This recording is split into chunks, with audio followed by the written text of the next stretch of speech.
가득합니다. 주님의 율례를 나에게 가르쳐 주십시오. 아멘. 지금 이 시간 우리 누가복음 17장, 18장, 시편 119편 33절에서 64절 우리 해당 부분을 우리 읽었습니다. 오늘 그중에 우리가 함께 우리 묵상을 나눈 부분은 오늘은 두 구절입니다. 누가복음 18장 우리 13절, 14절 두 구절 우리 한번 살펴보도록 하겠습니다. 우리 개인적으로 묵상하신 분들은 또 이렇게 이 설명을 듣고 난 다음에 또 따로 시간을 가져서 묵상을 하셔도 좋으시고요. 아직 묵상이 개인적으로 어려우신 분들은 이 시간 설명하는 또 내용을 들으시고 또 이렇게 기도하시는 것 가운데 또 참조하셔도 좋으실 것 같습니다. 자, 오늘 읽었던 이 누가복음 18장 13절 14절 요 부분은 우리 바리새인과 세리의 기도 중에서 세리의 기도에 초점을 맞추고 있습니다. 예수님께서 이게 하시는 이야기 중에 하나이죠. 바리새인의 기도가 있고 세리의 기도가 있는데 그 중에 세리의 기도에 맞춘 내용입니다. 세리는 감히 눈을 들어 하늘을 바라보지도 못하고 가슴을 치며 하나님 이 죄인에게 자비를 베풀어 달라고 그렇게 기도합니다. 그리고 예수님은 오히려 그가 하나님께 의롭다 하심을 받고 돌아갔다고 선포하시며 결국 하나님 나라는 겸손한 자, 자기를 낮추는 자, 바로 그와 같은 자들 가운데 주어진 것임을 우리가 보게 됩니다. 오늘 두 구절 본문이 참 짧죠. 어떤 내용인가 제가 한번 읽어보겠습니다. 18장 13절 말씀. 그런데 세리는 멀찍이 서서 하늘을 우러러 볼 엄두도 못 내고 가슴을 치며 아 하나님 이 죄인에게 자비를 베풀어 주십시오 하고 말하였다. 여러분 이 세리는 바리새인과 달리 하나님 앞에서 진정한 회개의 모습을 보이고 있습니다. 겸손의 자세를 보이고 있습니다. 그때 예수님 바로 이렇게 말씀하시죠. 14절 말씀. 내가 너에게 말한다. 의롭다는 인정을 받고서 자기 집으로 내려간 사람은 저 바리새파 사람이 아니라 이 세리다. 누구든지 자기를 높이는 사람은 낮아지고 자기를 낮추는 사람은 높아질 것이다. 하나님은 겸손한 자를 높이신답니다. 하나님은 겸손한 자를 의롭게 하신다는 것입니다. 세리는 어떠한 자랑도 하지 않았습니다. 오직 하나님의 자비만 호소하였습니다. 우리가 거룩하신 하나님 앞에 서게 되면 이 세리처럼 또한 이 누가복음에 나오는 베드로처럼 본인이 얼마나 죄된 존재인지를 이게 그냥 지식적으로 배워서 그냥 그렇게 고백하는 것이 아니라 그냥 존재적으로 깨닫게 됩니다. 거룩하신 하나님 앞에 나 정도면 괜찮지 않은가? 선하지 않는가? 준수하지 않는가? 라는 생각들이 완전히 산산 무너지고 정말 나는 그냥 호흡할 때마다 발걸음을 내딜 때마다 내가 죄를 지을 수밖에 없는 내가 죄된 존재, 죄된 죄덩어리, 내가 정말 제 짱아찌 같은 존재구나. 이게 어떻게 깨달아지는가? 여러분, 그 깨끗한 옷을 입을 때 우리가 내 안에 이런 흠이 있구나라는 것이 내 안에 이런 더러운 것이 있는 것이 쉽게 드러나는 것처럼 정말 거룩하시고 죄가 없으신 주님 앞에 설 때 그분과 함께 할 때 우리 안에 있는 그 같은 부분들이 여러분 깨달아지고 발견되어지게 된다는 것입니다. 그때 우리가 할 수 있는 고백은 이런 고백밖에 없죠. 여기 세리가 하는 것처럼 하나님의 자비에 호소합니다. 하나님의 긍휼에 호소합니다. 이는 인간이 의롭게 되는 길은 우리 어떤 노력과 선행과 이것으로 되어지는 것이 아님을 예수님이 보여주시는 겁니다. 여러분, 우리가 의롭게 될 수 있는 길은 하나님의 사랑입니다. 주님의 긍휼입니다. 오늘도 우리가 거룩하신 주님 앞에 쓸 때 하나님 앞에 쓸 때 쓸 수 있는 자격이 없는데 우리에게 은혜를 베푸셔서 우리를 자녀 삼아 주시고 우리가 하나님께 뭐 맡긴 게 있는 게 아니잖아요. 근데 우리는 이것 달라 저것 달라 떼쓰고 앙탈 부리고 그러는데 이미 주께서 우리 가운데 허락하신 것이 너무나 큽니다.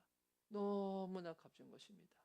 죽어서 이 내 죄값으로 말미암아 지옥 갈 수밖에 없는 자를 주님이 건지셔서 또한 우리를 구원할 수 있는 유일한 길이 하나밖에 없는 아들 독생자 예수 그리스도를 십자가 내어놓는 것 외에는 달리 방법이 없는데 그 방법을 사용하셔서 우리를 살리시기까지 우리를 사랑하시는 그 주님 앞에 우리는 뭐가 그렇게 부족하다고 이것 달라 저것 달라 하지만, 하나님 진짜 우리가 결국 원하는 것은 주님의 긍휼이고 주님의 자비이고 주님의 사랑입니다. 하나님, 주님의 손에 달려있는 그 무언가를 구하는 자가 아니라 주님 그분 자체를 구하는 자가 되게 해주시고, 주님 그분 자체만으로 만족하며 주님과 함께함으로 말미암아 세상에서는 이것 없고 저것 없고 갖추어진 것 없어서 하나님 열등감에 시달림에 하나님 스스로 눌려서 하지만, 내가 정말 주님 앞에서 어떤 존재인지를 깨닫게 되어질 때 단순히 비교 의식 가운데서 생기는 열등감, 우월감 이런 것이 아니라 나를 존재 그 자체로 사랑하시는 그것이 정말 이 전 존재적으로 느껴지고 깨달아져서 내가 하나님 한 분만으로 만족합니다. 감사합니다. 나는 오늘 또 충분히 오늘 하루를 살아가야 될 비유와 목적이 있는 자입니다. 라고 고백하며 나아가는 것. 그 시작은 우리가 어떤 사랑을 받았는지, 우리가 어떤 자비와 긍휼 가운데 구원받은 자인지를 잊지 않는 것으로 시작되어지는 겁니다. 그래서 예수님이 이 세리에게 바리새인이 아니라 뭐 따로 금식도 하고 하나님께 11조도 하고 그냥 행위적으로 하는, 여러분 그 행위 그 자체가 나쁘다는 게 아니라 바리새인의 문제는 여러분 그 행위 이면에 자기의 의가 우글우글우글 되고 있었던 거예요. 나는 이 정도 이렇게 하고 있으니까 내가 얼마나 괜찮아 준수해, 하나님 내가 얼마나 칭찬하시겠어, 막 이게 우글우글 있는 거예요. 여러분 행위로 의롭다 하심을 받는 것이 아닙니다. 우리의 공로가 아니죠. 오직 예수 그리스도의 은혜로만 주어진다는 겁니다. 여러분 이게 복음의 핵심이지 않아요? 오직 예수 그리스도의 은혜로만 주어진다는 것. 복음이 무엇입니까? 은혜 그 자체죠. 어떤 행위도 아니고 어떠한 선을 넘어서는 그런 방종도 아니고, 결국 하나님 앞에 쓰면 우리의 하나님 앞에서 자신을 낮추는 자, 자신의 죄인됨을 인정하는 자에게 은혜가 더욱더 은혜되어지는 것입니다.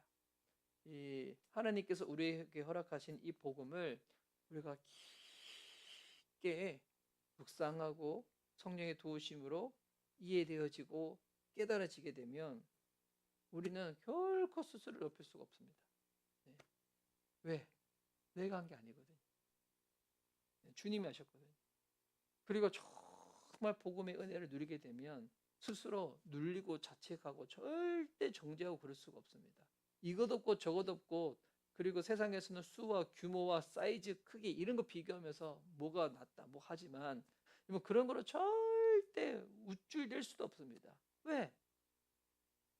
하나님이 내게 허락하신 게 얼마나 큰데 그와 비교할 수 없는 아예 차원이 다른 것을 하나님이 우리 가운데 허락해 주셨는데, 스스로 교만할 수도 없고요, 스스로 자책과 비하 가운데 그렇게 자기를 내몰지도 않습니다. 그저 겸손하게 주님만 구하고 주님만 자랑하고 주님만 높이게 된다는 것입니다. 오늘 이 두 구절의 짧은 이 말씀이지만, 그래서 정말 주의 복음의 은혜를 내가 누리고 깨닫는 자들은 내 자랑 이게 아니라 하나님을 자랑하게 됩니다. 여러분 하나님 자랑하는 삶으로 살고 계십니까? 내 자랑하는 삶으로 살고 계십니까? 내 공로, 행위, 선행, 뭐 열심 이런 것 붙잡고 계십니까? 오직 하나님의 의지를 의지하고 계십니까? 여러분 하나님 앞에서 겸손하게 주님만 구하고 주님만 높이는 자이십니까? 아니면 내 눈으로 사람들을 판단하고 정죄하고 미워하고 스스로 올라갔다가 낮아갔다가 그러고 계십니까? 그게 우리의 애씀으로 고쳐지는 게 아닙니다. 은혜가 필요합니다. 오늘도 우리는 하나님의 은혜가 필요합니다. 오늘을 우리가 살아갈 수 있는 그와 같은 합당한, 우리가 그 같은 충분한 은혜가 필요합니다. 여러분 그 은혜는 복음입니다. 오늘도 이 복음을 묵상하고 복음을 깊게 누리고 나눔으로 말미암아 은혜에 젖어 그렇게 살아가고 시작되어지는 저와 여러분의 삶이 되었으면 좋겠습니다. 우리 미션 리바이벌 교회 제가 주구장창 기도하는 기도 제목 중에 하나가 뭐냐면, 우리 교회는 가정교회를 지향하고 있잖아요. 이 가정교회라는 것이 우리 신약 교회의 정신을 회복하는 겁니다. 쉽게 말해서 정말 성경적인 교회, 우리가 성경에 우리 최대한 가까운 교회를 우리 해보자. 하나님께서 우리에게 허락하신 이 터에서 이 모양에서 이것을 가지고 이 성경의 시대와 지금의 시대에 2000년이라는 간격이 있고 또 나라도 다르고 배경도 다르고 모든 것이 다르지만 말씀 안에 담겨져 있는 그 정신, 원리, 이 신약 성경의 복음의 DNA를 우리가 발견해서 그 복음을 담는 그릇으로 성경적인 교회 우리 한번 가깝게 추구해 보자. 여러분, 그래서 이르기 위해서 우리가 늘 붙잡아야 될 것은 성경의 가장 중요한 핵심 중에 핵심이 뭡니까? 복음이죠. 복음. 예. 그래서 행위 중심적인 시스템 중심적인 우리 가정교회가 아니라 복음이 중심되는 가정교회. 하나님의 은혜와 사랑이 중심되어지는 가정. 예. 저의 정말 기도하는 기도 제목 중에 하나거든요. 그러면 어떤 사람이든 품고 수용할 수 있지 않겠습니까? 어떤 사람이든 교만한 자든 주님 앞에서 겸손케 만들어 정말 주님의 복음 가운데 합당하게 쓰임받는 자로 주님께서 그렇게 빚어가지 않겠습니까? 여러분, 우리 미션 리바이브 교회에 복음의 은혜가 충만할 수 있도록 우리 주님 앞에 간구합시다. 우리가 할 수 있는 것, 하나님의 긍휼과 자비에 의지하여 간구하는 것. 주님, 은혜를 허락해 주시고 이상한 목사를 비롯하여 우리 사랑하는 미션 리바이브 교회 모든 지체들이 이 복음을 알고 누리고 행하고 전하는 자, 또한 그것을 그렇게 살아내기 위하여 하나님 우리 가정교회의 그와 같은 정신과 모양으로 점점점 빚어질 수 있는 교회 될 수 있도록 주님 축복하여 주십시오. 우리와 함께하여 주십시오. 우리를 그렇게 만들어가 주십시오 라고 기도할 수 있는 오늘의 아침에 시간이 됐으면 좋겠습니다. 은혜가 우리 가운데 충만하기를 소원합니다. 이 시간 기도